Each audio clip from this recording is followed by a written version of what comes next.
योग म्हणजे फिटनेस नाही, ते औषध आहे मन आणि शरीरासाठी. तुम्हाला वाटतं योग म्हणजे फक्त बेंड आणि स्ट्रेच करणं? तर पुन्हा विचार करा, कारण ते औषध आहे. योग हा केवळ फिटनेस नाही, योग म्हणजे मन आणि शरीर यांचं नातं मजबूत करणे आहे.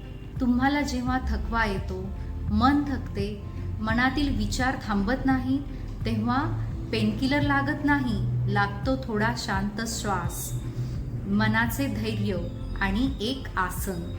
योग म्हणजे तुमच्या जबाबदाऱ्या हलकं करणं आणि तुमच्या मनावरचा ओझं कमी करणं आणि तुमच्या प्रत्येक पेशीला सांगतं की तू सुरक्षित आहेस. फ्लेक्झिबिलिटी म्हणजे योग नाही, योग म्हणजे स्थैर्य, धैर्य आणि स्वतःच्या मनाशी जोडलं जाणं.